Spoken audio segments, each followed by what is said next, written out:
ایسی خواتین متوجہ ہوں جو پیریڈ کے دن گزارتی ہیں ماہ رمضان کے اندر، تو ان کے روزوں کا کیا حکم ہے؟ ایسی خاتون، ایسی عورتیں جو پیریڈ کے ایام میں ہوں، یعنی مینسز کے دن چل رہے ہوں، حیض کے دن ان کے جاری ہوں، تو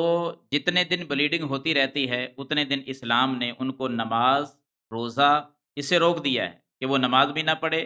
روزہ بھی نہ رکھے، میاں بیوی آپس میں جماع بھی نہ کریں، ان چیزوں سے روک دیا گیا ہے۔ لیکن جب یہ ایام گزر جائیں، ان ایام کے گزرنے کے بعد عورتوں کو حکم ہے کہ وہ روزے کی قضائی دیں گی، نماز کی قضائی نہیں دیں گی۔ نماز ان کو اللہ تعالیٰ نے معاف فرما دی۔ ام المومنین سیدہ عائشہ صدیقہ رضی اللہ تعالی عنہا وہ بیان فرماتی ہیں، معروف حدیث ہے صحیح بخاری میں اور دیگر کتابوں میں، وہ فرماتی ہیں کہ ہمیں بھی نبی صلی اللہ علیہ وسلم کے زمانہ میں مینسز آتے، بلیڈنگ ہوتی، حیض کے دن ہم بھی گزارتی، جب ہمارے ایام مخصوصہ گزر جاتے، اللہ کے رسول صلی اللہ علیہ وسلم ہمیں روزوں کی قضائی کا حکم دیتے، نمازوں کی قضائی کا حکم نہیں دیا کرتے تھے۔ تو اس حدیث سے بالکل واضح ہے ہماری وہ بہنیں، وہ خواتین جو ایام مخصوصہ میں ہوں ماہ رمضان کے اندر، وہ روزہ بھی نہ رکھیں، نمازیں بھی نہ پڑھیں، لیکن ماہ رمضان کے گزرنے کے بعد وہ ان 6-7 روزوں کی قضائی دیں گی، روزہ رکھیں گی، جبکہ نماز کی قضائی نہیں دیں گی۔